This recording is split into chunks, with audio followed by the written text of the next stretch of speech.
Buenos días, ¿me escuchan? Sí se escucha, doctora. Buenos días. Ok, esperamos que sus compañeros se unan para empezar la clase práctica.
Podemos empezar. Su compañera Rosa no se ha unido. ¿Saben algo de ella?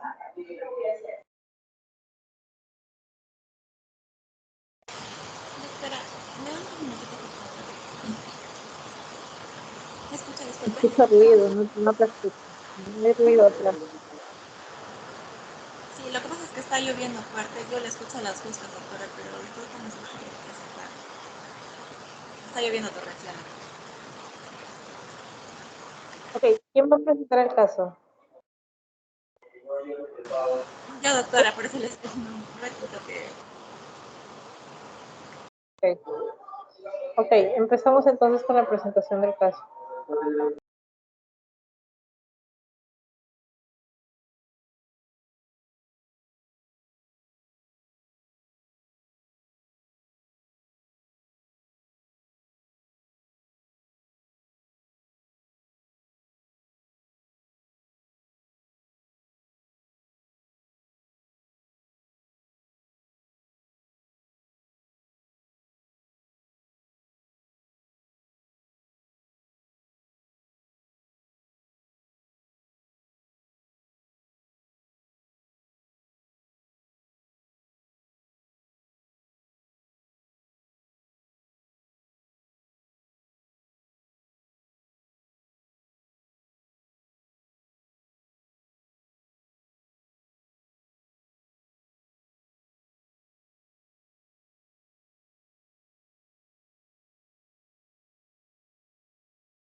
Hola, vamos a presentar el caso de una vez, por favor.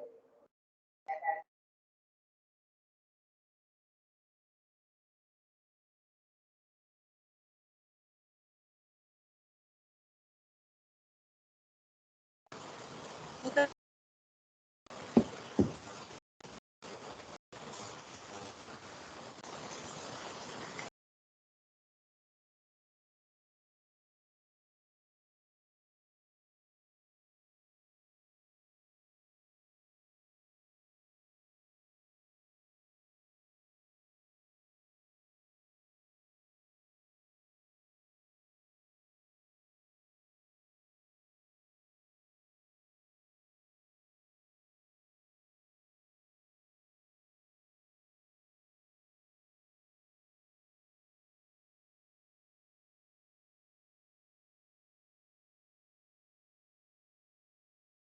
Doctora, yo miro ahorita me va a pasar sus diapos y yo le voy a proyectar para apoyarla con el tema de su internet por la lluvia.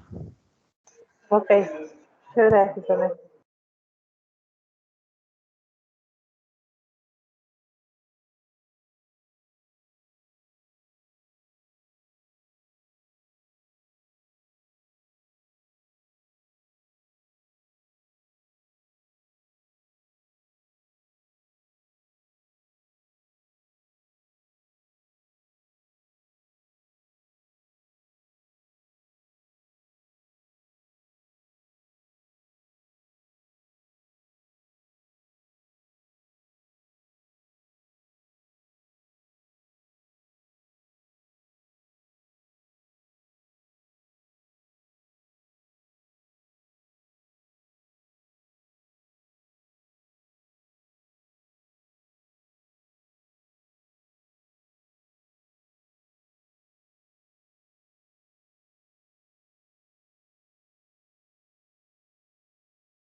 Sí se llega a ver. Sí se ve.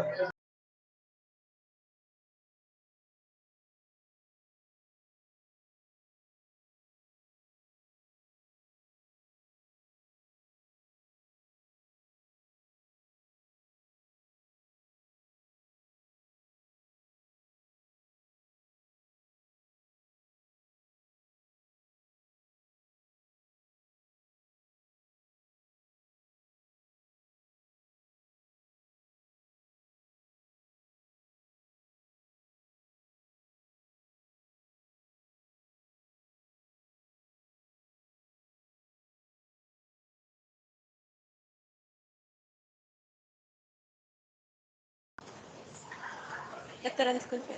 Chicos, ¿me escuchan? Sí se escucha.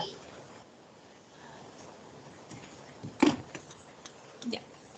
Voy a empezar entonces.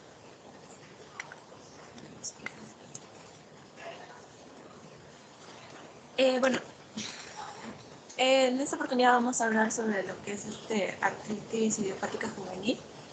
Mi nombre es Yamira Cuellar. Siguiente, por favor.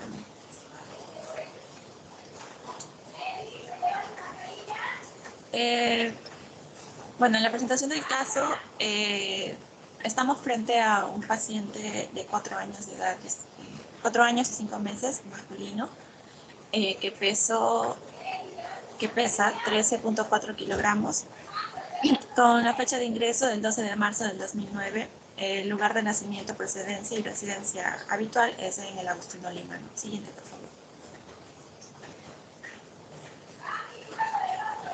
De manera general, bueno, en cuanto a sus antecedentes en los familiares, bueno, su madre es de 32 años, ama de casa, analfabeta, aparentemente sana.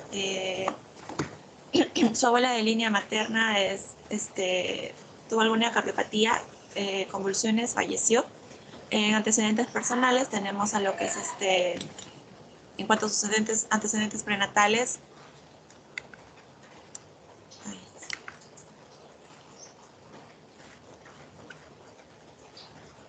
Ya, entonces, en cuanto a sus antecedentes prenatales, bueno, la duración de su gestación fue de 40 semanas. Tuvo un control irregular médico. No refiere a enfermedades infecciosas, no refiere a enfermedades metabólicas, tampoco toxemia ni hemorragias. En antecedentes obstétricos, bueno, el niño es producto de una sexta gestación, tuvo un parto eutóxico en un establecimiento de salud atendido por profesional, con una edad gestacional de 40 semanas y no presentó datos de asfixia, ¿no? En cuanto a neonatales, bueno, el peso al nacimiento fue de 2.800 gramos, talla de 48 centímetros, un perímetro cefálico de 35 centímetros, un perímetro torácico de 34 centímetros, no presentó hemorragia umbilical, no ictericia, no convulsiones y una succión adecuada. En cuanto a su dieta, bueno, es normoproteica y normocalórica. Bueno, en hábitos no refiere, accidentes no, y medicamentos solamente consume lo que son vitaminas y hierro, ¿no? Bueno, en sus antecedentes sociales, vivienda y servicios de casa propia, material noble, bueno, eso es de manera general, ¿no? En cuanto a sus antecedentes patológicos, los personales presenta lo que es la faringoamigdalitis a repetición, gripes frecuentes y episodios diarreicos frecuentes. En antecedentes patológicos familiares, bueno, no reporta casos, excepto que la abuela materna falleció por una probable cardiopatía, ¿no? Siguiente, por favor.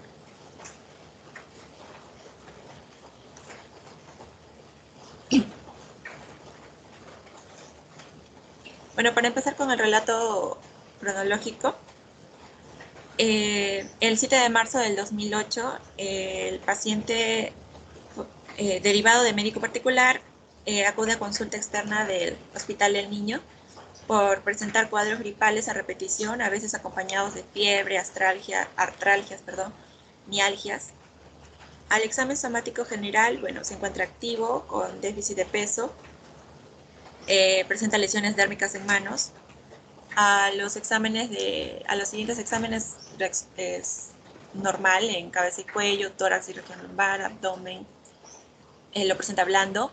En cuanto a región inguinogenital, uroperional, presentan normal. Y al examen de las extremidades, presenta dolor a nivel de la región clavicular derecha, no puede extender el miembro superior derecho y sufrió una lesión del brazo, ¿no? Se le diagnostica con rinofaringitis, con luxación de articulación del hombro derecho, ¿no? Y recibe una medicación, bueno, con amoxicilina y acetaminofén, ¿no? Se le realiza una radiografía de hombro derecho para descartar luxación. Luego, el 17 de marzo del 2008, el paciente se encuentra febril, se le realiza un examen coproparasitario y presenta ascaris lumbricoides. Se le da medicación con albendazol, acetaminofén y se solicita exámenes, ¿no?, de ácido y el factor reumatoide. El 20 de marzo del 2008,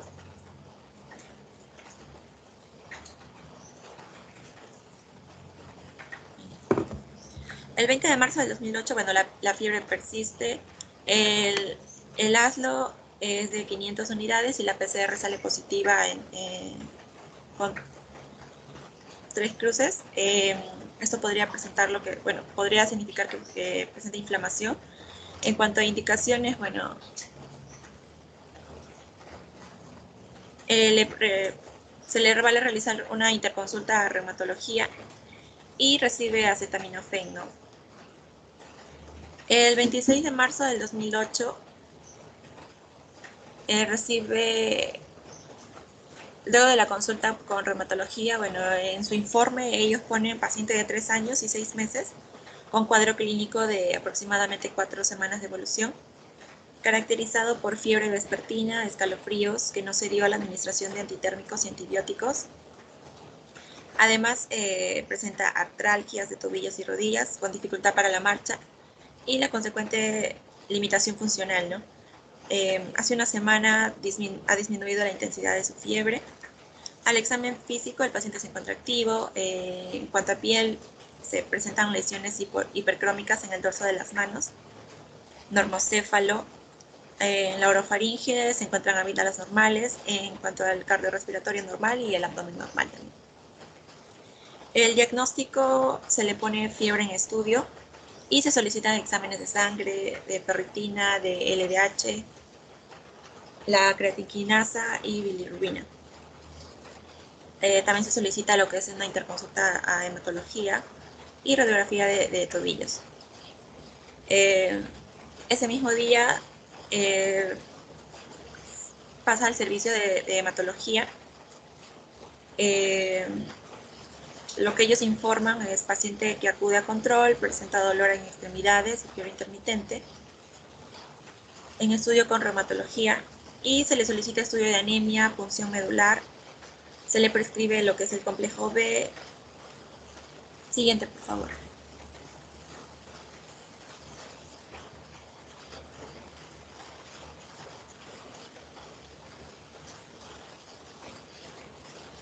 El 2 de abril del 2008, el paciente presenta fiebre, dolor articular, hiporexia, con un cuadro clínico de 5 semanas de evolución caracterizado por alza térmica no cuantificada entre moderada y de gran intensidad.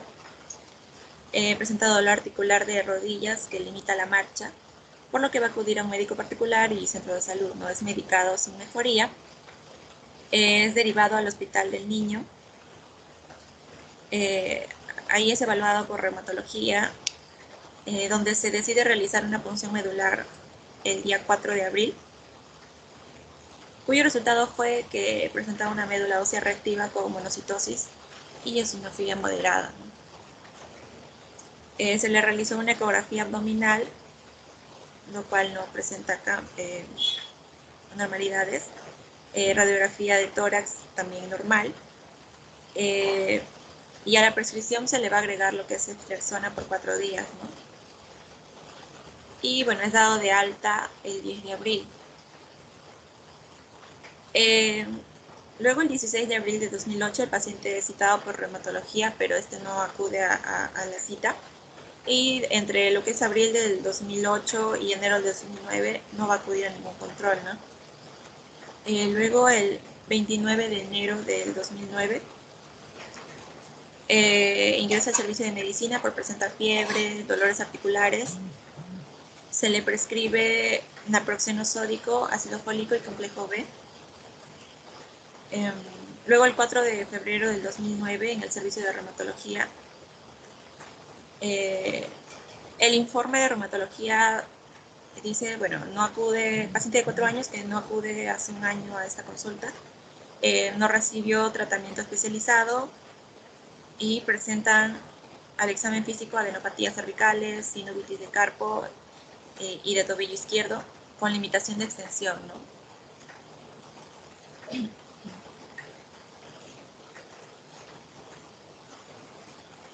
Y bueno, ahí se puede ver la imagen del niño, ¿no?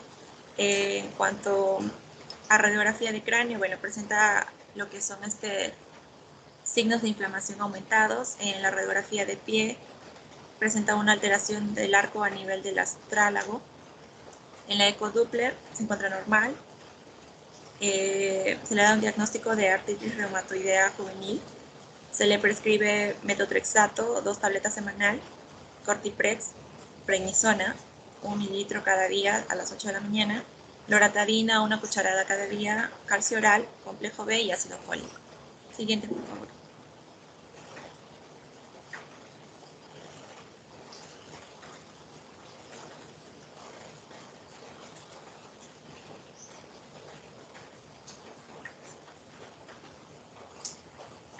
Siguiente, por favor.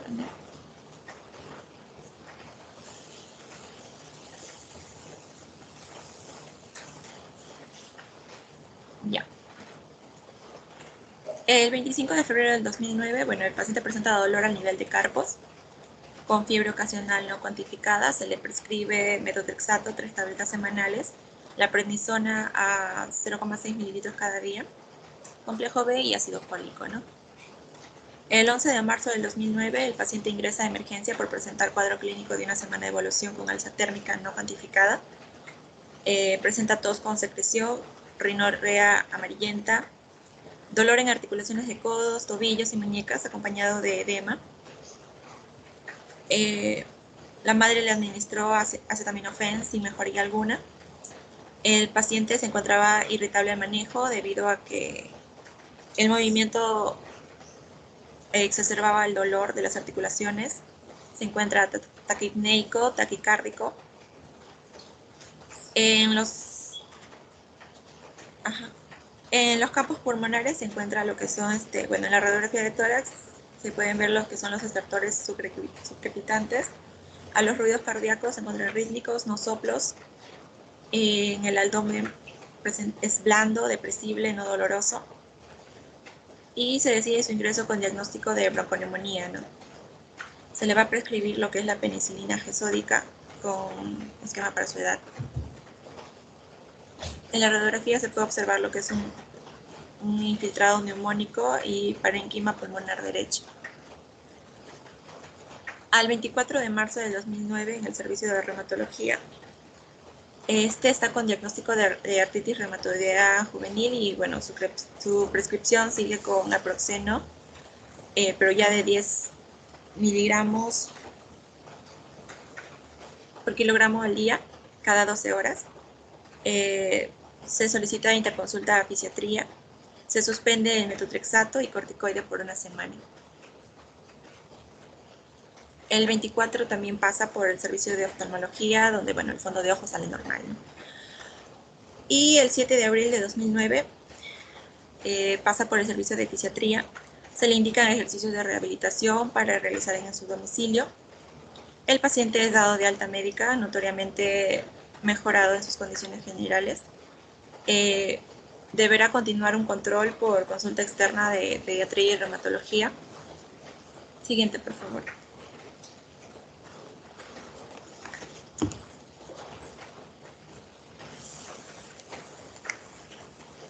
A los exámenes de laboratorio, bueno, lo más resaltante aquí sería que presenta, bueno, una anemia, ¿no? Una hemoglobina de 9 gramos por decilitro el 28 de primero del 2009. Y el 11 de marzo también presenta, bueno, 10 gramos por decilitro, ¿no? Y bueno, la leucocitosis, que también está... siguiente, por favor.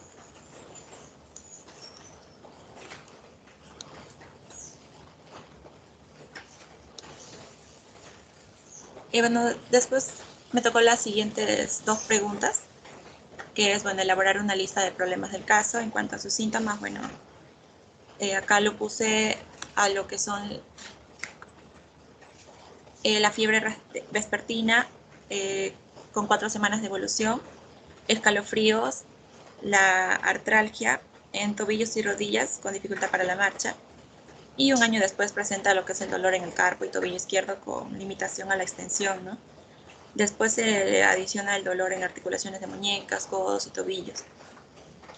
También presenta mialgia, dolor en la región clavicular derecha y limitación funcional del hombro derecho, ¿no? En cuanto a sus signos, bueno, fiebre, como ya mencioné, primero vespertina, luego intermitente, que no cuantificable, de moderada a alta intensidad, y persiste un año también. Presenta déficit de peso, lesiones dérmicas en manos, alteraciones en la marcha con limitación de esta, adenopatías cervicales, sinovitis de carpo y tobillo izquierdo con limitaciones a la extensión. Presenta edema, bueno, se asume que es en codos y tobillos y muñecas. Tos con secreción y rinorrea amarillenta, ¿no? Siguiente, por favor.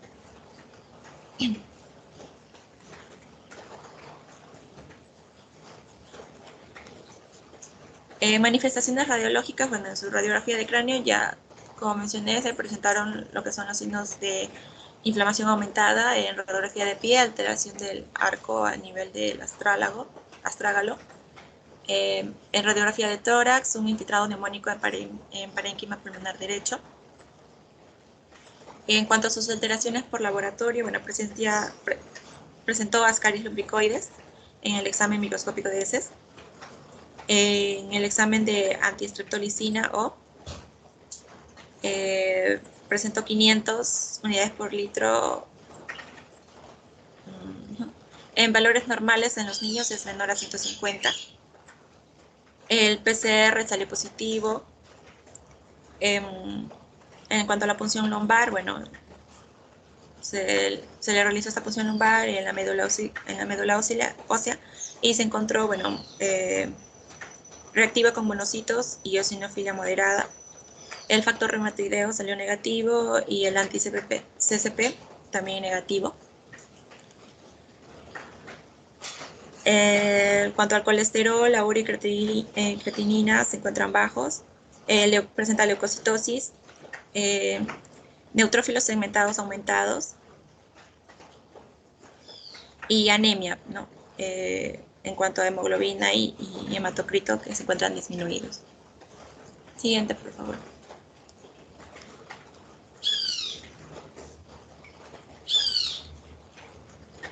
Y bueno, para enumerar los órganos y sistemas afectados, yo les clasifiqué, bueno, en un órgano, lo que es la piel, por las lesiones dérmicas y hipercrómicas en sus manos.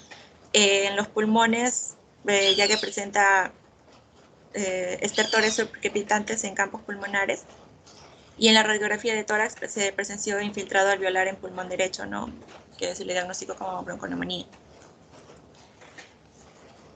Y bueno, por último, en sistemas, el sistema respiratorio, ¿no? Por la faringoamigdalitis a repetición, la rinofaringitis, las gripes frecuentes, la tos por secreciones y la rinorrea amarillenta, ¿no? Y también la taquimia que presenta. Luego también el sistema cardiovascular por presentar taquicardia, el sistema gastrointestinal por los episodios diarreicos frecuentes y bueno, en el examen de proparásito se presentó, bueno, las ascaris lumbricoides, ¿no?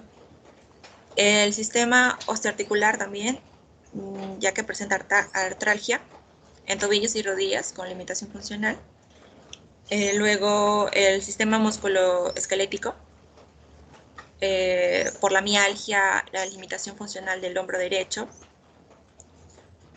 Y por último el sistema linfático, ¿no? Ya que presentaba adenopatías cervicales. Eso sería todo. Ok, muchas gracias, Yamila. Continuamos, por favor.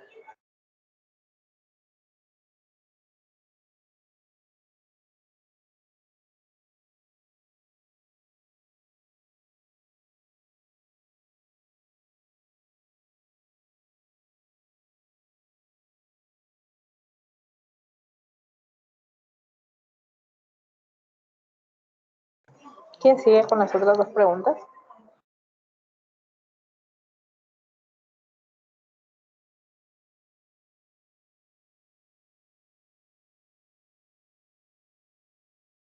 La que sigue es Rosa, creo. Sí, doctora, yo sigo.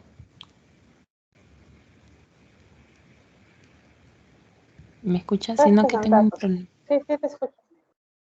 Ya. Sí, sino que estoy teniendo un problema con la laptop. Disculpe, ¿me dará tiempo de poder reiniciarlo? Sino que lo tengo prendida ya mucho tiempo y creo que está un poco fallando. Está bien.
O sea, ¿ya pudiste presentar? Cuando tengan esos problemas, ustedes tienen que prever y enviarle a sus compañeros.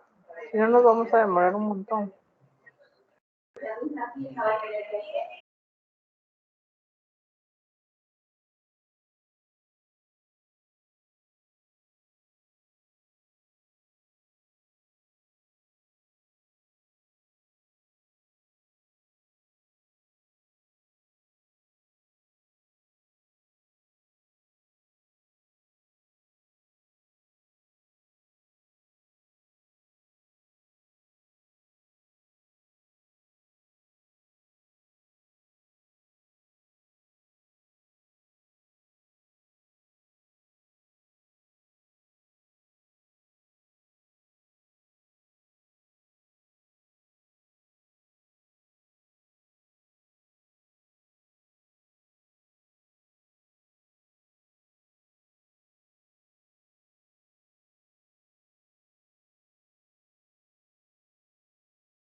Ya.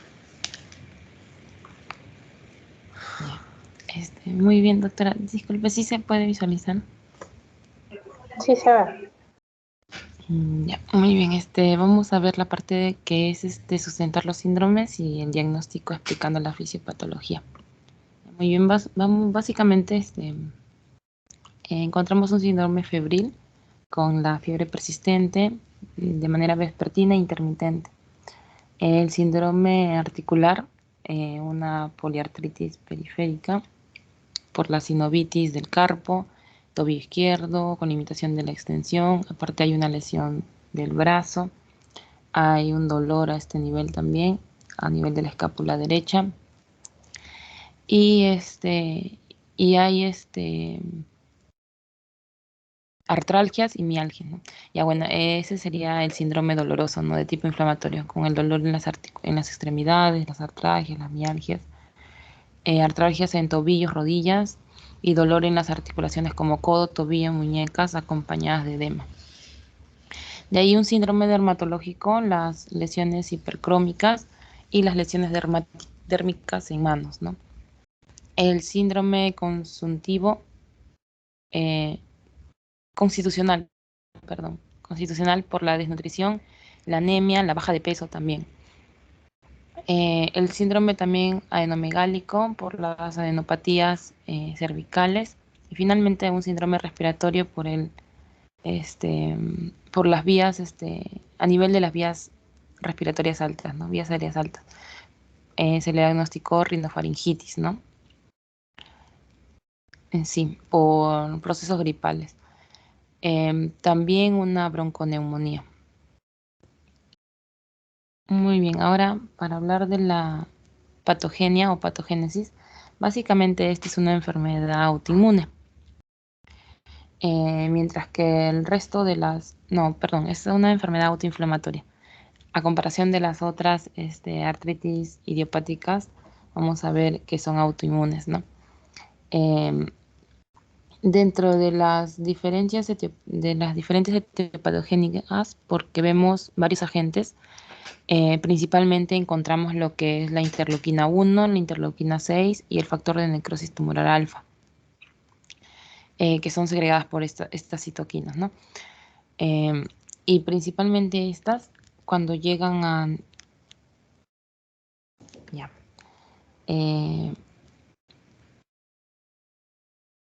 Ya, muy bien. Vamos a ver que estas son las claves porque ellas van a aumentar lo que es, ¿no? La proteína C reactiva y el BCG también elevado, ¿no? Estas van a destruir lo que es la región, el área articular, ¿no? Y produciendo así una inflamación sinovial. Esta se manifiesta con hipertrofia de vellosidades e hiperemia subsinovial, aumentando así el fluido sinovial. Ahora, entre ellas encontramos lo que son una respuesta inflamatoria innata, principalmente por neutrófilos, monocitos, y vamos a ir viendo algunas de ellas más. Muy bien, dentro de ellas vamos a ver que el principal célula inmunitaria va a ser los monocitos. Estas van a segregar lo que ya mencionamos, ¿no? Interleuquina 6, factor de necrosis tumoral y factor estimulante de colonias de macrófagos, interleuquina 1 y interleuquina 18. Estas realizan un feedback con lo que es la célula del monocito, principalmente. Llegando así a la parte de los endotelios, ¿no? A la parte de las células endoteliales y estimulando así el factor tisular, produciendo así coagulopatías, aumentando la permeabilidad vascular, aumentando el reclutamiento de leucocitos. Si llega al hipotálamo va a ocasionar la fiebre. Si llega a lo que es el hígado, aumenta lo que es la proteína reactantes de fase aguda. Si esta llegara a médula ósea, aumenta lo que son los progenitores mieloides, aumentando así plaquetas, ¿no? Y monocitos neutrófilos circulantes también, ¿no? Entonces, aumentando así las proteínas. Sí. La proteína S100, que básicamente es una proteína de superficie, y estimulando así la producción de más monocitos y de neutrófilos. Y bueno, aumento de plaquetas. Y si estas llegan a las articulaciones sinoviales, finalmente van a ocasionar una inflamación sinovial. Esta de manera crónica. Ahora, viendo una diferencia entre las demás, porque encontramos unas artritis de manera oligoarticular, poliarticular, sistémica y en tesis o psoriásica. Vemos que la sistémica en la que nos encontramos ahora, la autoinmunidad es innata, ¿no? Principalmente las células implicadas en ellas son los fagocitos como monocitos, macrófagos y neutrófilos, ¿no?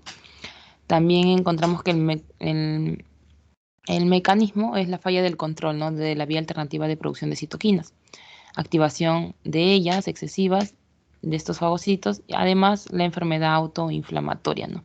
A comparación de las demás que es autoinmune, ¿no? Muy bien, luego las células mediadoras, ya lo vimos, ¿no? La interleuquina 1, la 6, la 18 y las proteínas proinflamatorias en la superficie, la S100. Y una afección sería la inflamación multisistémica, ¿no? Ya, muy bien. Ahora vamos a ver lo que es el diagnóstico y el diagnóstico diferencial. Entre ellas vamos a ver los criterios iniciales. La causa no es idiopática, es desconocida, de al menos 6 semanas de evolución. Y acá sí hay una diferencia según las... Sí, ya. Sí, 6 semanas de evolución y si la artritis idiopática juvenil es por lo tanto un diagnóstico clínico de exclusión, no existe ninguna prueba entonces de laboratorio o de imagen que confirme el diagnóstico. Y vamos a ver que hay dentro del criterio de exclusión hay varios que vamos a ir tocando luego. Entonces, si es una de tipo sistémica como la que encontramos, vamos a ver que la artritis es en más de una o más articulaciones, ¿no? Que coinciden con o precisan lo que es la fiebre diaria en mayor a 2 semanas de evolución, y la fiebre debe de ser documentada cotidiana, ¿no? Durante al menos 3 días, además de la artritis y la fiebre que presenta al menos uno de estos criterios, ¿no? Como lo son el exantema eritematoso evanescente, las adenopatías que presenta nuestro paciente, hepato o esplenomegalia y la serositis. Y acá encontramos los criterios de exclusión A, B, C y D. De ahí lo vamos a ir viendo cuáles son ellos. A comparación de una oligoartritis, que a comparación aquí sería de 1 a 4 articulaciones en los primeros 6 meses, y pueden ser de manera persistente o extendida, ¿no? Persistente es que no más de 4 articulaciones afectadas. En cambio, extendida se afectan más de 4 después de los 6 primeros meses. La poliartritis son de 5 a más articulaciones en los primeros 6 meses, durante los primeros 6 meses, con 2 o más test de factor reumatoide, inmunoglobulina M positivos, con al menos 3 meses de intervalo. Y finalmente las poliartritis, eso sería factor reumatoide positivo y negativo, lo mismo, solamente con factor reumatoide negativo. O al menos que tenga inmunoglobulina M en la prueba, ¿no? Ya. La psoriásica, al menos que tenga 2 de estos criterios, ¿no? O artritis psoriásica, o al menos que tenga dactilitis, hoyuelos unguiales o unicolisis, psoriasis en familia de primer grado. En la otra, la artritis relacionada con entesitis, básicamente, o que tenga artritis y entesitis, o que al menos tenga estos criterios como dolor a la palpación de las articulaciones sacroiliacas o dolor inflamatorio lumbosacro, el antígeno leucocitario humano, B27, el comienzo en varón mayores de 6 años, uveitis anterior aguda, historia, ¿no?, de alguna enfermedad autoinmune, como lo que es el síndrome de Reiter o escoliosis. A ver, ya bueno.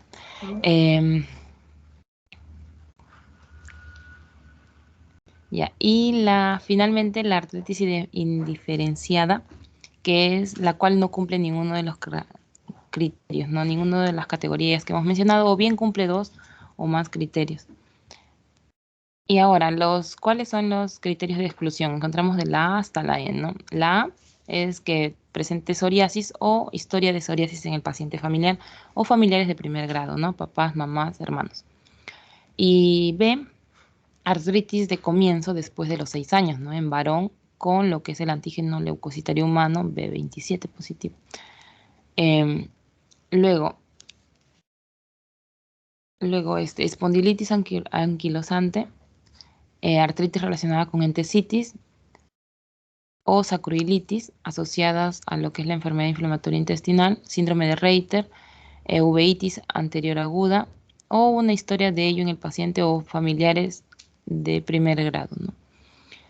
La D sería factor reumatoide positivo en 2 determinaciones separadas al menos de 3 meses entre sí. O sea que 2 pruebas de factor reumatoide que sean positivas en un intervalo entre ellas de 3 meses, ¿no? Y la E, la presencia de ella, bueno, artritis idiopática juvenil sistémica ya en el paciente, ¿no? Muy bien, ahora para el cuadro diferencial, para el diagnóstico diferencial vamos a ver que tenemos la sistémica, que es la que presenta el paciente, la poliarticular, la oligoartritis extendido y la TBC sistémica. Ya, a ver, dentro del porcentaje, ¿no?, la mayor incidencia es la TBC sistémica. El segundo, la poliartritis, y finalmente la oligoartritis extendido, y el último, del 10 al 15%, la artritis idiopática juvenil no sistémica. El sexo, vamos a ver que aquí es indiferenciado, en comparación de las otras, que aquí es el sexo femenino, aquí es el masculino y aquí también es el diferenciado, ¿no? En los años, aquí en la sistémica es menor de 16 años.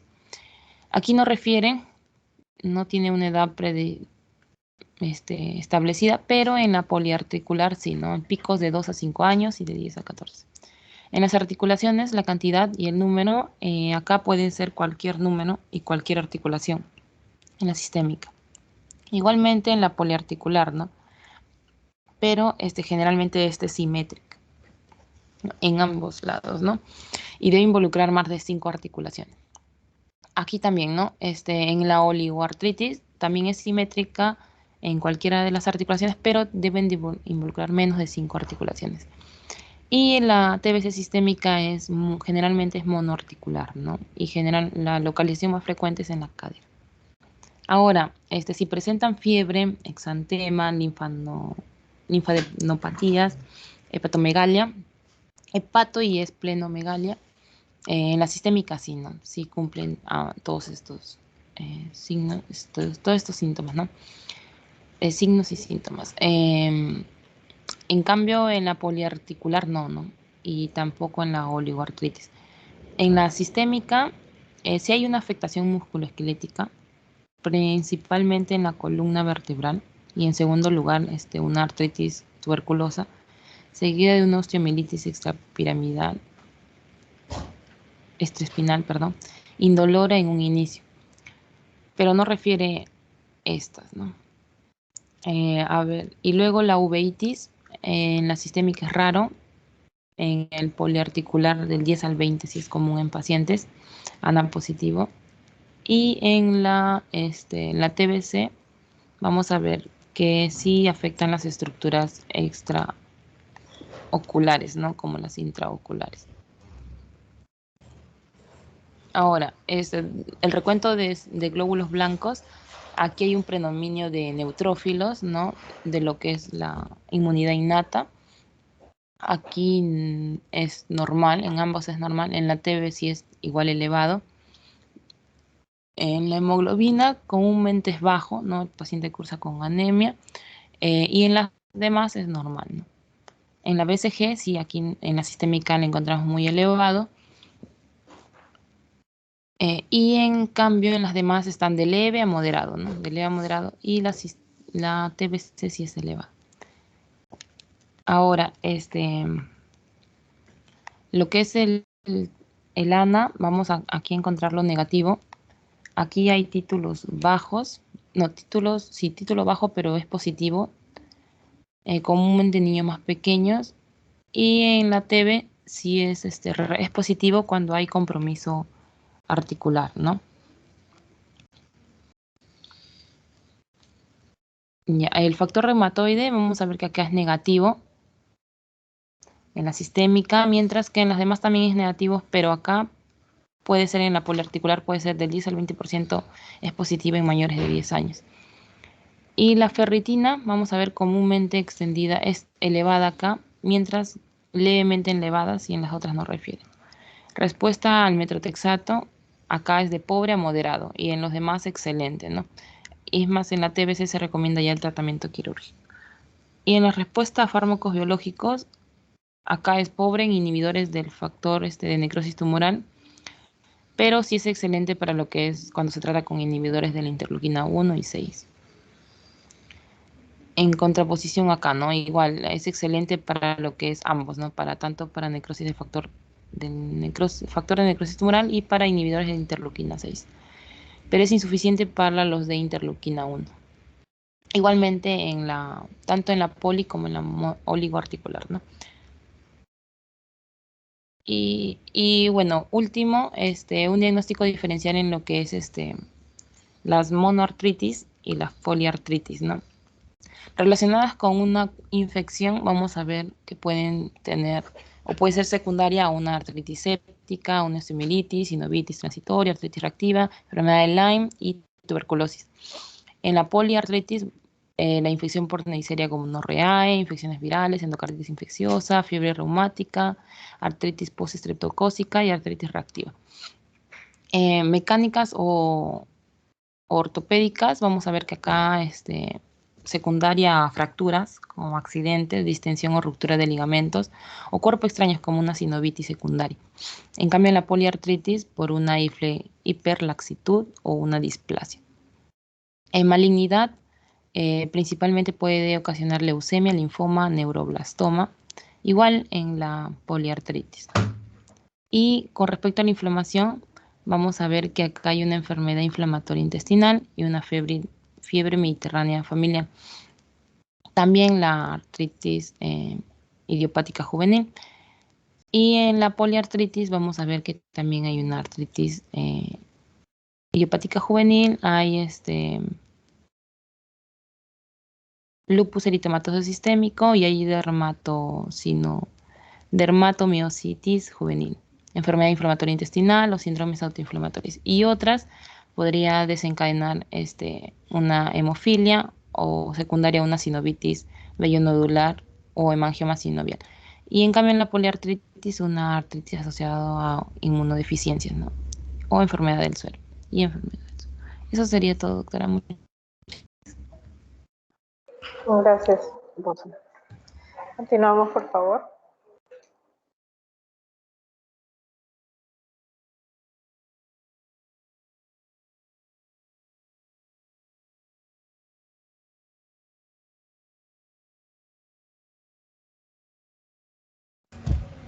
Sí, doctora, me toca a mí.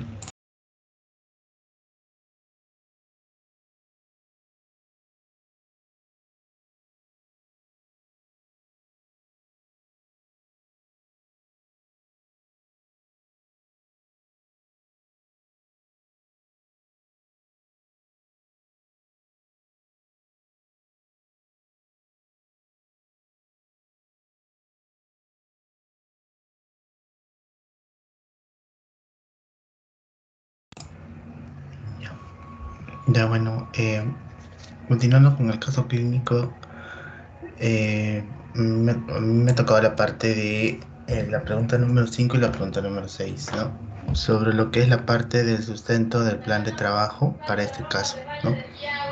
Entonces, lo que se va a pedir son las estudios de imágenes, en este caso las radiografías. Al ser un niño que tiene una clínica poliarticular, se va a pedir radiografías de diferentes lugares, ¿no? En este caso, puede realizarse una radiografía de hombro derecho porque hay una presunción de luxación de hombro derecho, ¿no? En el cual luego se descarta, ¿no? Eh, Radiografía de tobillos y rodillas, ¿no? De tipos bilaterales porque se presenta en ambos lados, en posición anteroposterior y lateral también, ¿no? Justamente porque había lo que son artralgias y también dificultad en la marcha, ¿no? También radiografías de pie, justamente en el caso clínico se vio una imagen donde había una alteración a nivel del astrágalo, ¿no? Eh, También radiografías de manos, ¿no? De tipo bilaterales, porque se presentó en ambas manos dolor a nivel de la muñeca, a nivel del carpo, también en posición anteroposterior y oblicuo, ¿no? En estas dos vistas. También radiografía de tórax, porque el paciente, ¿no? Presentó lo que es taquipnia, creo, y taquicardia, ¿no? Llegó a emergencia y realizaron también una radiografía de tórax para poder eh, encontrar lo que es un infiltrado a nivel del parénquima pulmonar del lado derecho, ¿no? También en una vista anteroposterior y lateral también, ¿no? Entonces, esas son las imágenes. Ahora, en cuanto a lo que es otros tipos de estudios que se pueden realizar, son los hemogramas. En este caso, para ver lo que es más que todo las series rojas, las series blancas, ¿no? Y en el caso de las series blancas, pues justamente se va a observar lo que es el fraccionamiento, ¿no? Linfocitos, eosinófilos, basófilos, neutrófilos, ¿no? El reencuentro de plaquetas también es importante. La hemoglobina, en este caso el paciente tenía baja hemoglobina, en el cual se presume que es una anemia. El hematocrito también estaba muy bajo en este paciente. Bueno, perfil lipídicos, colesterol y su fragmentación, el perfil hepático, ¿no? Las transaminasas, ¿no? Urea, creatinina, ácido úrico, albúmina y proteínas totales también importante dosar, ¿no? En cuanto a lo que son los reactantes de fase aguda, también dosar lo que es, en este caso se dosó lo que es la PCR, ¿no? La proteína C reactiva, en el cual también estaba bien elevado. Creo que no se dosó la velocidad de cimentación glomerular, pero también es otro tipo de opción, ¿no?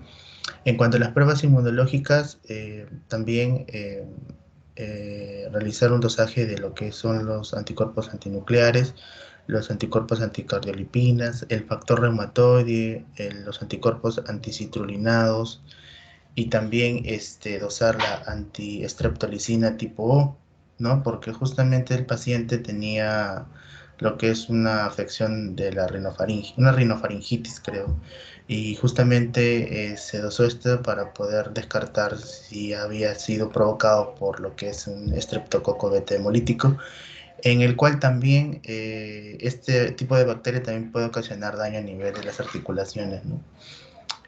También coprocultivos, en este caso el coprocultivo en el inicio se realizó lo que es un coprocultivo y dio como positivo la presencia de lo que son los ascaris, ¿no? También realizar un hemocultivo también y lo que es la artrocentesis, ¿no? En este caso, evaluar lo que es la citología, la bioquímica y también el cultivo de líquido sinovial, de repente para poder realizar los diagnósticos diferenciales, ¿no? Bien. Bueno, y en cuanto a lo que son los criterios clínicos, bueno, está lo que es el criterio que ya ha presentado mi compañera, ¿no? En el cual, según los criterios de clasificación de la ILAR del 2001, en el cual categoriza, ¿no? lo que son la artritis idiopática juvenil sistémica, oligoartritis, poliartritis con factor reumatoide positivo, con factor reumatoide negativo, artritis psoriásica, artritis relacionadas con entesitis también, y artritis indiferenciada, ¿no? En este caso, el compromiso es de tipo poliarticular, en el cual hay más de 5 articulaciones que van a estar involucradas, entre ellas las rodillas, los tobillos, las muñecas, los codos. Además, hay un proceso de sinovitis a nivel del carpo, del tobillo izquierdo, limitaciones en el movimiento, específicamente de los miembros inferiores, y también hay una alteración a nivel del pie, ¿no? En la zona del astrágalo. Y también hay un factor reumatoide de tipo negativo, ¿no? Bueno, este proceso de compromiso articular se presentó entre marzo y abril de 2008 hasta enero y abril del 2009 aproximadamente, aunque en la historia clínica menciona que en abril se dejó de... No, no, la madre ya no llevó al niño a la consulta, ¿no? Luego en enero nuevamente ingresa al hospital, ¿no? Entonces yo presumí que en este caso tendría que haber sido una poliartritis, factor reumativo negativo, ¿no?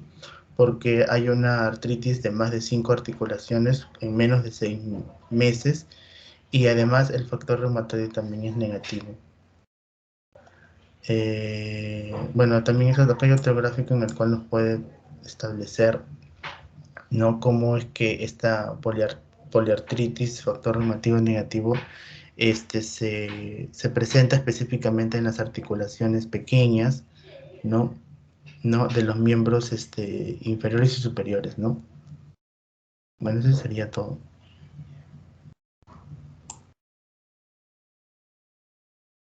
Ok, Cristian, gracias. Continuamos, por favor. Sí, doctor, ahora yo voy a presentar.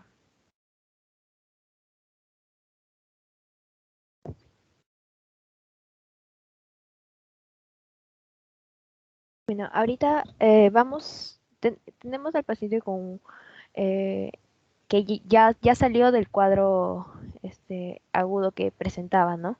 Pero igual hay procedimientos que uno debe realizar, sobre todo ahora que tiene que volver a empezar un tratamiento para sobrellevar su caso. En este caso es importante realizar otra vez un hemograma y una bioquímica básica. Esto para poder llevar un buen recuento, o sea, de los valores que tiene al inicio antes de un tratamiento para poder evaluarlo a los 3 meses, ¿no? También los valores de la velocidad de sedimentación globular y la PCR para ver el grado de inflamación que presenta actualmente, ¿no? Factor reumatoide y el HLA-B27, bueno, esto en general es cuando se busca descartar, diferenciar entre los tipos de artritis juvenil. En este caso aquí creo que estas pruebas ya fueron realizadas, por lo que creo que no es necesario volver a hacerlas, ¿no? El test de ANA, si bien es cierto el paciente ya había, ya, ya, ya se le hizo esta prueba y, ya se le hizo esta prueba y salió negativa, creo que no está de más volver a hacerla, porque recordemos que la positividad de ANA es un indicativo de que pueda es un indicativo de más riesgo de que pueda desarrollar uveitis, ¿no? Por lo que si se presenta positivo es necesario que vaya a control oftalmológico. Y bueno, el sedimento de orina también, eh, y una prueba de Mantox, ¿no? Esto también es importante para antes de empezar el tratamiento. Bueno, en cuanto a los estudios por imágenes, las radiografías ya se les había tomado, entonces, y más cuando o se trata de un niño, pues no queremos exponerlo a tanta radiación. Entonces, la mejor opción aquí va a ser una ecografía, ¿no? Para evaluar la inflamación que tiene actualmente en las articulaciones afectadas. Bueno, también, y de acuerdo a eso, también evaluar si es que es necesaria una infiltración de corticoides, ¿no? Por ejemplo, esta es una ecografía de la imagen de un tobillo, ¿no? Donde podemos ubicarnos anatómicamente. Por ejemplo, acá vemos la tibia, el astrágalo, y ese es el espacio articular, ¿no? Donde si hubiera inflamación, pues esa parte va a estar como que más agrandada.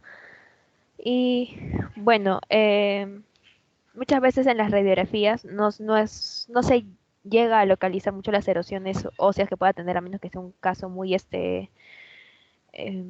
con una evolución muy abrupta o de mucho tiempo. Que aunque el niño ya tiene un par de años con el diagnóstico, ¿no? Pero si es que si fuese posible, pues sería bueno realizar una resonancia magnética, ¿no? Pero recordemos que no en todos los lugares está disponible. En ese caso, pues una ecografía también igual, al menos podemos evaluar el grado de inflamación de las articulaciones. Bueno, ahora más hablando acerca del tratamiento que se le va a dar al paciente. Recordemos que el objetivo del tratamiento siempre va a ser la remisión del cuadro o si no se logra esto, pues al menos lograr que haya una mínima actividad de inflamación, ¿no? Para evitar las molestias en el niño. En cuanto al esquema de tratamientos de la artritis juvenil, pues se basa en estos 4 escalones, ¿no? Siempre se empieza por los AINES, se pasan por los corticoides generalmente intraarticulares, también pueden ser por vía corticoides sistémicos.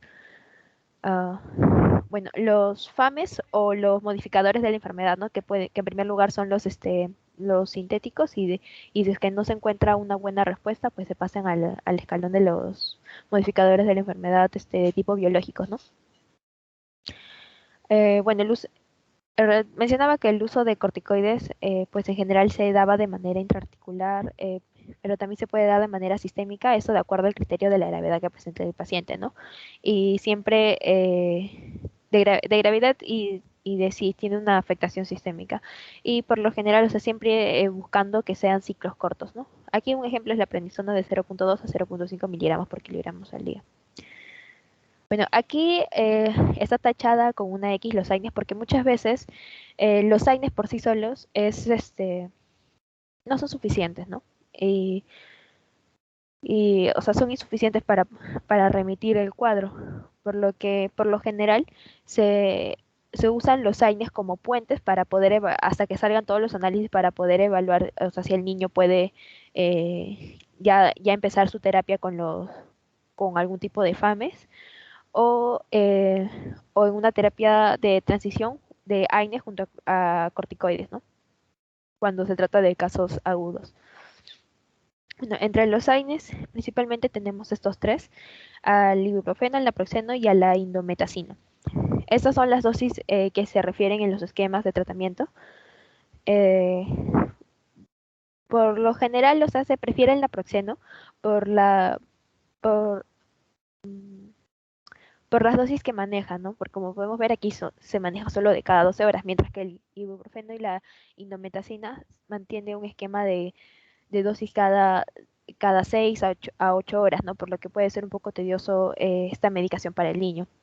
Igual es de recordar que si se da los ibuprofenos de acuerdo al tiempo que si se dan estos AINES, de acuerdo a la cantidad, o sea, al tiempo que se le va a administrar, se puede evaluar también administrar de un gastroprotector, ¿no? Como un esomeprazol o un omeprazol.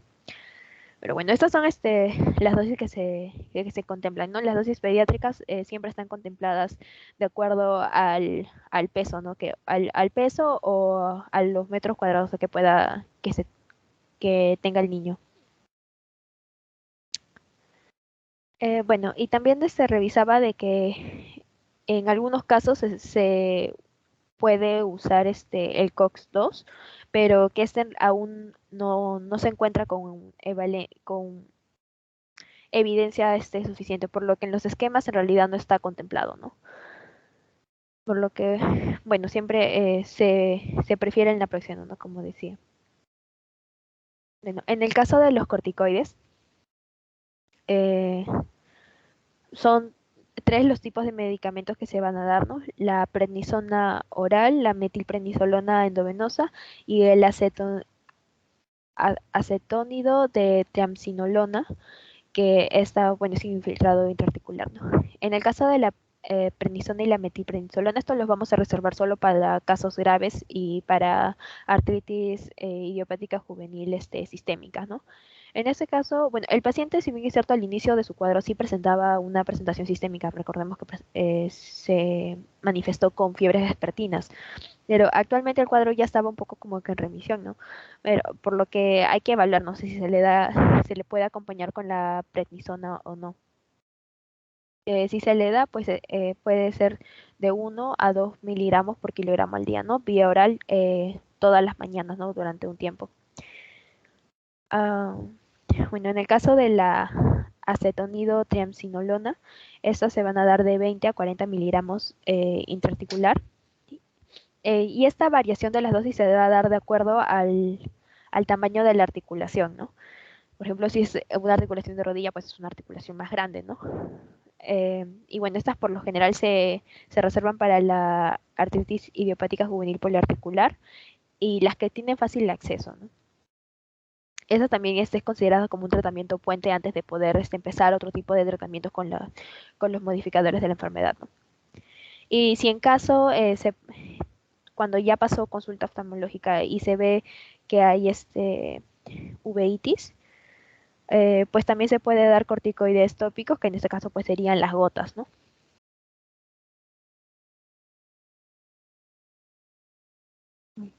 ¿Sí me escuchan? Sí te escucho. Ah, ya. Eh, bueno, en el caso de los FAME, en primer lugar siempre se empieza, al empezar el tratamiento se empieza por los FAME sintéticos, ¿no? El de elección siempre es el metotrexato. El paciente ya llevaba un uso con ese medicamento, ¿no? Bueno, por lo general las dosis que se utilizan son de 10 a 15 miligramos por metros cuadrados de manera semanal y estos se dan de manera subcutánea y siempre acompañado con una dosis de ácido fólico posterior a las 24 horas de administrado el metotrexato, ¿no? Eso puede ser por una dosis de 1 miligramo, ¿no? Eso para evitar algunas reacciones adversas que ya van a explicar un poco más adelante, ¿no? Ahora, de acuerdo al caso, hay algunos eh, que recomiendan usar dosis más elevadas, como hasta 20 miligramos, pero en realidad no se ha demostrado que dosis más elevadas refieran mayor efectividad de tratamiento, ¿no? Por lo que se recomienda en las dosis, en los esquemas, llevar de 10 a 15 miligramos nada más. Am, bueno, también se describe la leflunomida. La diferencia es que esta es de vía oral y se da de manera a dosis diarias, ¿no? Por lo que puede ser un poco difícil su administración. Pero, bueno, esta solo se reserva cuando el paciente ha demostrado intolerancia al metotrexato, cuando no ha tolerado las reacciones adversas o no hay una respuesta al tratamiento esperado, ¿no? En el caso de los modificadores de la enfermedad de tipo biológico, los primeros en referirse, en usarse, son los antifactor de necrosis tumoral tipo alfa. Ah, estos son los medicamentos que están contemplados en los esquemas de tratamiento, ¿no? Existen otros, pero por lo que leí, o sea, esos no estaban todavía en las guías, ¿no? De manera formal. Bueno, está el etanercept. Estas tienen una dosis de 0.4 miligramos por kilogramo 2 veces a la semana, por cada semana, ¿no? O bien optar por una dosis doble, que sería de 0.8 miligramos por kilogramo una vez a la semana, ¿no? Ambos por vía subcutánea. En el caso del adalimumab, esta pues tiene una dosis estándar, una dosis de 24 miligramos por metro cuadrado cada 2 semanas, también por vía subcutánea. Y la golimumab, 30 miligramos por metro cuadrado cada 4 semanas por vía subcutánea, ¿no? En general, este esquema de tratamiento solo está diseñado para niños mayores de 2 años, ¿no? Sí, Otro un tipo de... ratito. En el anterior, ANEF. O Ay, sea, sí. tengan en cuenta que los anti-TNFs sí se pueden usar en AIJ, tal como lo señala su compañera, pero sobre todo en la forma oligo o poliarticular, si es que son refractarios a DIMARS. En la forma sintética, generalmente no, en la forma sistémica, perdón, no se suelen utilizar anti-TNF, ¿no? Sino DIMARS y al fallo debería ir al anti-interleucina 6, que es el tocilizumab, que más adelante supongo que lo van a presentar. Continúa, por favor, Ana. Sí. Bueno, también hay otro tipo de infame biológico que es el antiinterleuquina 1. Ah, esta solo encontré un medicamento dentro del esquema de las guías que era el canacimumab, que es de 4 miligramos por kilogramo cada 4 semanas por vía subcutánea. Pero también vi que habían algunos estudios que están empleando la anakinra con 1 a 2 miligramos por kilogramo al día también por vía subcutánea, que también tenían buena respuesta, ¿no? Pero por eso le puse el asterisco, ¿no? Porque no estaba dentro de los esquemas formales. En el caso de las interleuquinas, de los fames biológicos anti-interleuquina 6, eso también está diseñado también para mayores de 2 años. Aquí tenemos al toxilizumab.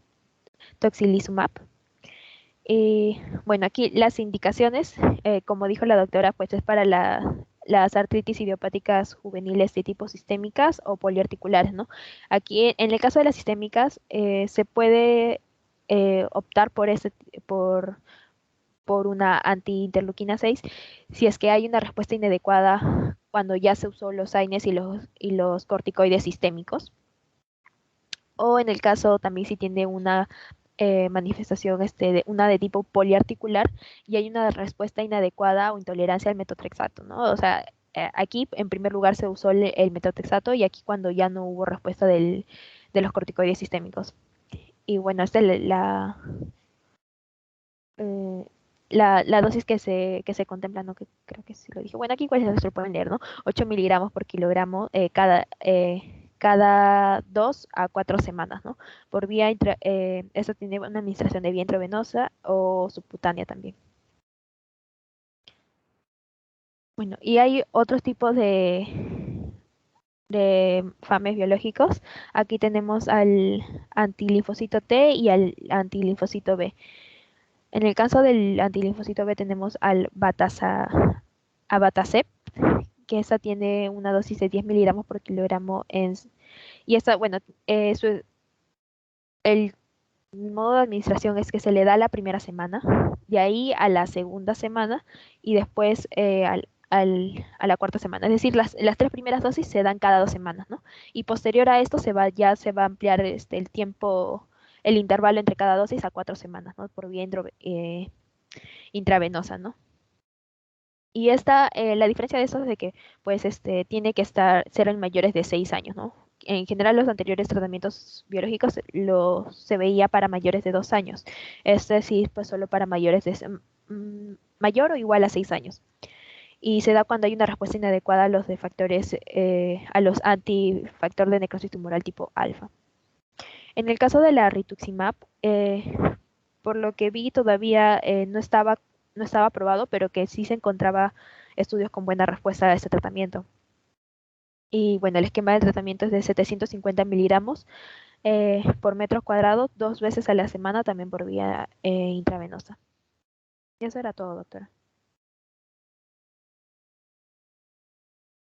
Ok, muchas gracias. Aquí hay que tener en cuenta lo que dijo Rosa en esa parte de los esquemas terapéuticos eh, para cada tipo de artritis, porque debe ser enfocado al paciente.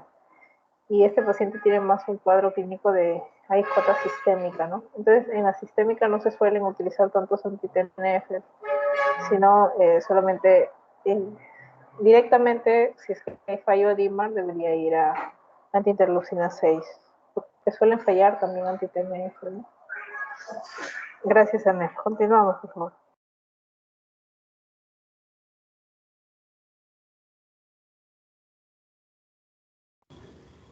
Sí, doctora, buenos días. Voy a compartir.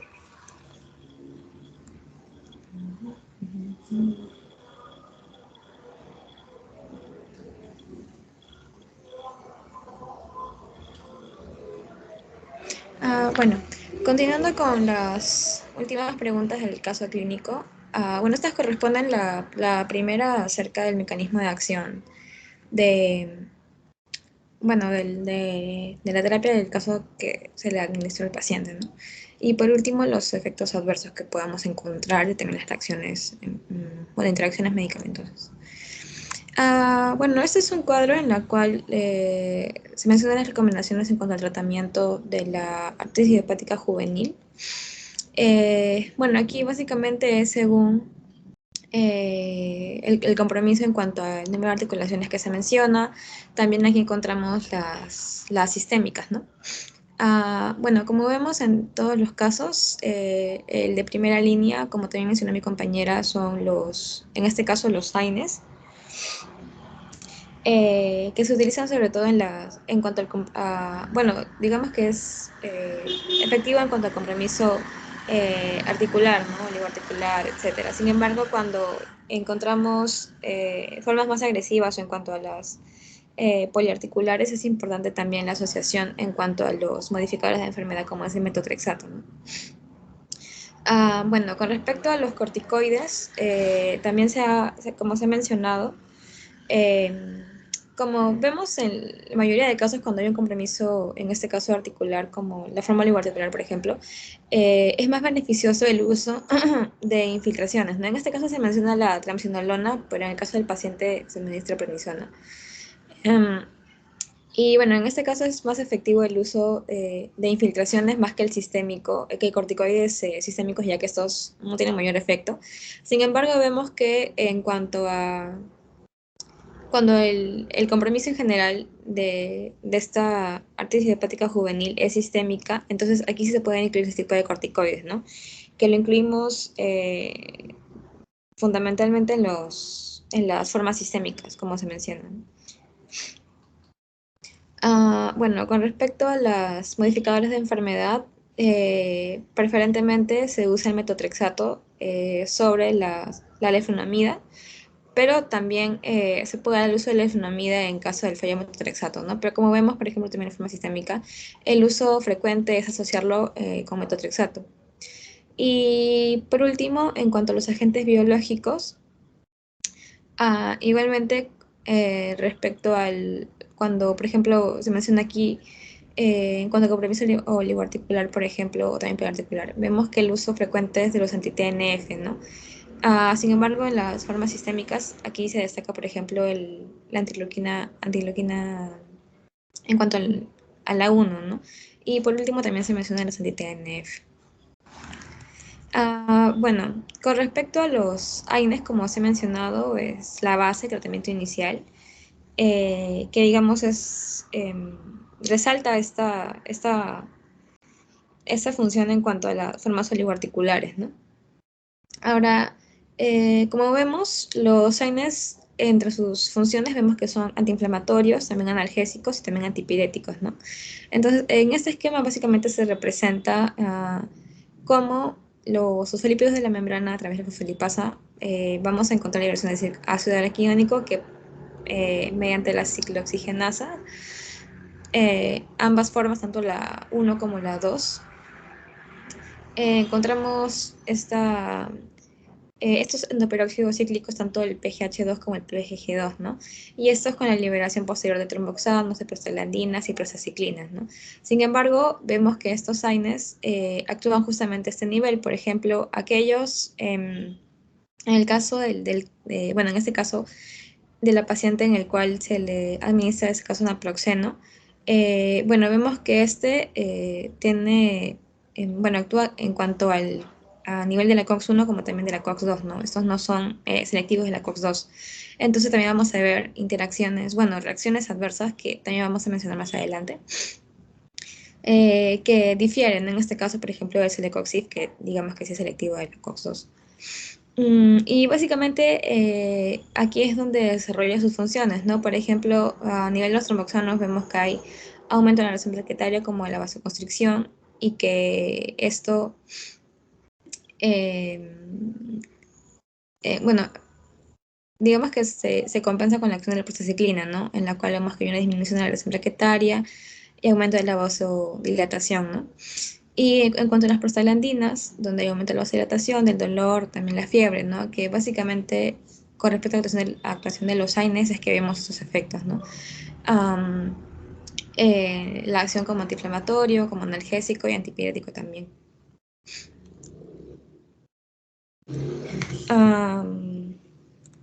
Bueno, aquí algo importante también que mencionar es que en el caso del naproxeno, al no ser selectivo de la COX-2, tiene esta interacción en cuanto a inhibir los protectores de tanto la mucosa gastrointestinal, ¿no? Como disminuir el moco, en este caso también el bicarbonato, etcétera, que aumente este riesgo de úlceras, ¿no? Ahora, con respecto a los corticoides, la actividad de este también es antiinflamatoria, que justamente como estaba mencionando, el uso, como se menciona, de vía oral o intravenoso, se remite en cuanto a situaciones necesarias, ¿no? Como es en el caso de enfermedad sistémica, ya que en el caso de compromisos como la forma oligoarticular, por ejemplo, se recomiendan las infiltraciones intraarticulares, que estas son las que disminuyen la actividad de la enfermedad. Bueno, la acción de los glucocorticoides, como también se menciona en esta parte, tiene actividad en cuanto a inhibir la fosfolipasa 2, con lo que se desencadena, ¿no? Por un lado, impide la formación de prostaglandinas, hormoxanos, leucotrienos, inhibiendo también células inflamatorias, como básicamente se representa en esta imagen, ¿no? Y que es lo que justifica finalmente su acción antiinflamatoria. Ahora, en cuanto a los modificadores de enfermedad, como mencionamos, en primer lugar se considera el metotrexato, ¿no? Bueno, el uso también de que se asocia al uso de AINES también, es en cuanto a las formas poliarticulares o cuando hay una afectación persistente, ¿no? Bueno, sabemos que estos son análogos del ácido fólico, como se ve aquí, inhibe la dihidrofolato reductasa. Esto que desencadena que también hay una disminución en cuanto a la síntesis de pirimidinas, también de las purinas. Como vemos también el aumento en cuanto a la adenosina, ¿no? Y las acciones de disminuir las citoquinas proinflamatorias y también la quimiotaxis de neutrófilos, ¿no? Entonces vemos que hay un efecto tanto inmunosupresor como también un efecto en cuanto a la disminución de la inflamación, ¿no? Y bueno, justamente por esta asociación en cuanto al ácido fólico es que se recomienda la administración junto a para disminuir los efectos adversos que se puedan desencadenar, ¿no?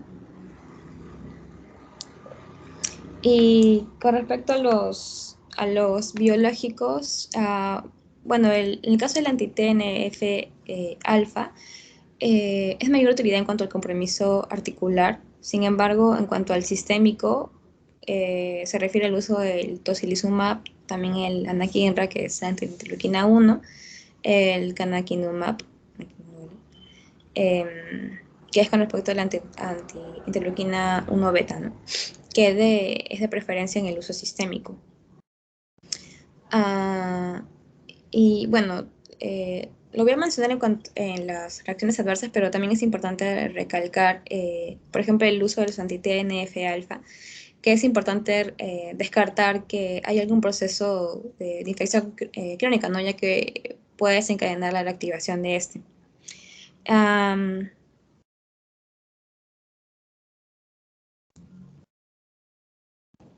Bueno, creo que hubo un error en esta parte. Esta parte no va.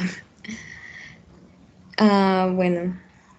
Pero bueno, finalmente la actividad de también se radica en esta parte sobre todo. En cuanto a la disminución de la producción de estos TNF, como también las proinflamatorias y aumento de la liberación de las antiinflamatorias, ¿no? Que es el caso de interleuquina 6 como 10, ¿no? Y bueno, también su acción es en cuanto a inhibir la migración de leucocitos, reducir la actividad de la COX-2 también, y en este caso se menciona disminución de la producción de metaloproteasas, ¿no? Y en cuanto al compromiso oligoarticular o poliarticular, las que son más usadas es el etanercept, como también el adalimumab, a diferencia de las que son de frecuente uso sistémico. Y con respecto a los criterios de interacción medicamentosa, es lo que íbamos mencionando, ¿no? Con respecto a los AINES, aquellos que no son selectivos de la COX-2, tienen este riesgo de gastropatía por AINES, ¿no? Ahora, esto, ¿qué acciones vamos a ver? Que hay un aumento en el riesgo de úlceras, como también mayor susceptibilidad del Helicobacter pylori, ¿no? Y en este caso, se evita estos efectos adversos con el uso concomitante de misoprostol, como se menciona aquí. Y bueno, aquellos que sí son inhibidores selectivos de la COX-2, como no es el caso de la naproxeno, ya que este no encaja en este grupo, también tiene efectos, ¿no? Como es a nivel cardiovascular, como por ejemplo aumentar el riesgo de eventos trombóticos, infarto de miocardio, ictus, etcétera, ¿no? También tiene efectos a nivel renal, ya que disminuye la tasa de filtración glomerular, sobre todo en pacientes con insuficiencia cardíaca congestiva.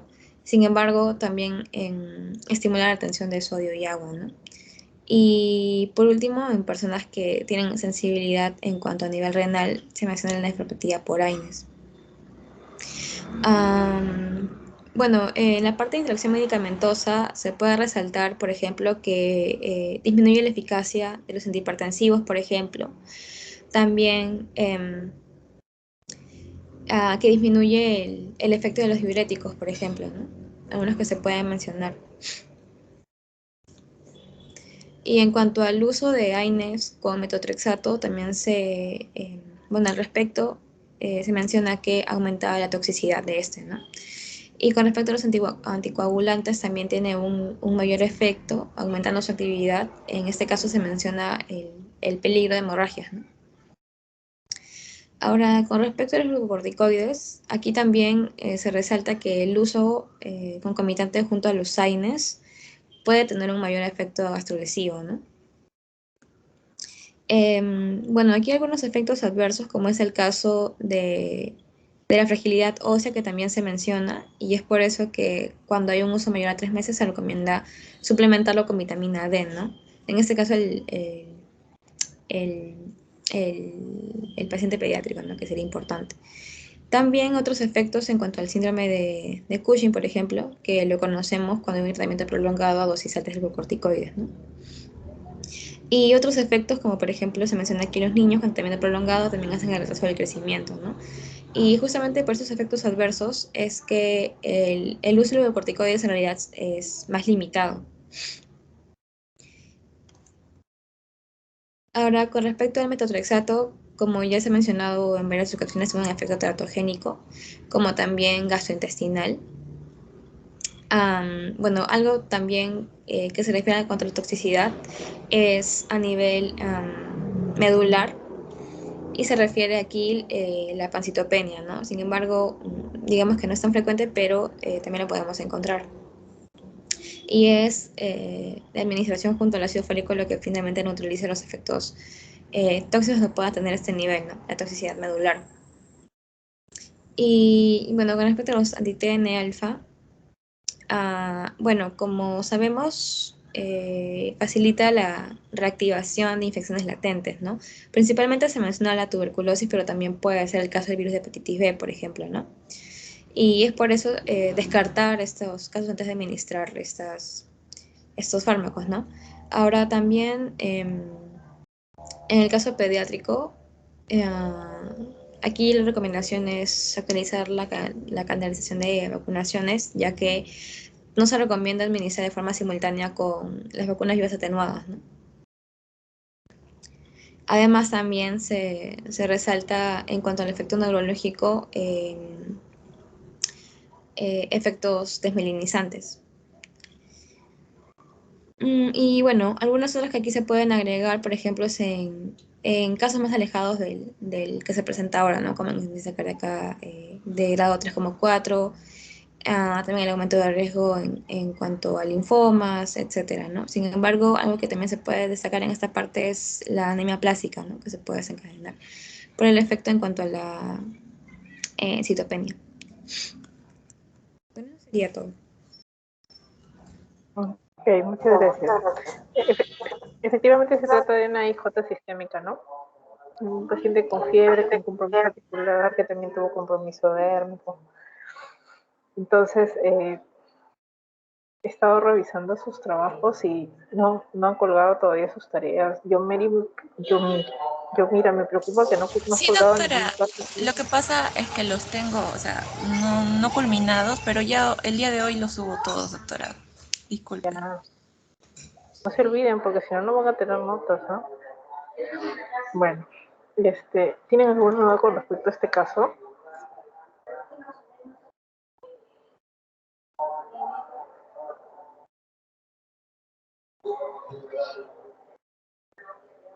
Si no hay dudas, son sus tareas. Hoy día en la noche creo que tenemos otro caso para no atrasarnos y ya con este solamente nos faltarían, si hacemos el de la noche, 3 casos más. Su examen termina, creo que ustedes terminan el día martes y ya nada más por lo demás. Anef, también te faltaba corregir algunos casos. Me imagino que han estado complicados con su examen, así que traten de aprovechar el fin de semana que no tenemos ningún caso para ponerse al día. ¿Ya? Chicos, muchas gracias por su participación y nos encontramos en la noche nuevamente. Gracias a usted, doctora. Está muy claro.